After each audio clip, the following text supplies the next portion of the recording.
Hello guys. So nagsimula na tayong mag-grab ng mga Everest natin sa ating mga katawba. Ang rootstock natin katawba. Bali itong mga sayon natin binigay ni Arnold. Yung mga sayon niya magaganda yan, malalaki yung buds niya. So ginrap na natin sila sa katawba. Marami tayong ginrap para at least mataas yung chance na makapagpatubo tayo. Bali pag nakapagpatubo tayo, doon na tayo magparami. Ang importante makapagpatubo muna tayo.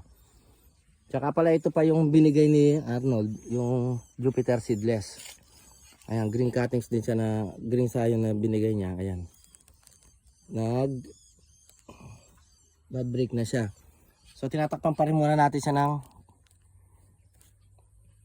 plastic para hindi mabulok kasi nag-uulan. And then meron pa isa siyang pinaano rito. Yung Jupiter din.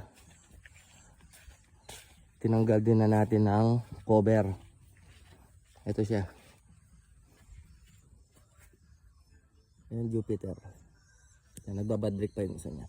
Bali ito lalagyan ulit natin. Pinasingaw lang natin siya eh. Kasi nag-uulan para hindi mabulok yung pagkadugtong.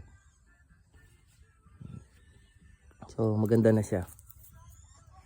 And then yun naman sa ayon na binigay ni Bro Ian Pulmones. Ito yung IFG7 or yung tinatawag nilang lollipop. Ayan, ito yung lollipop. Ang ganda na ng tubo niya. So pinasingaw na rin natin siya para hindi mabulok.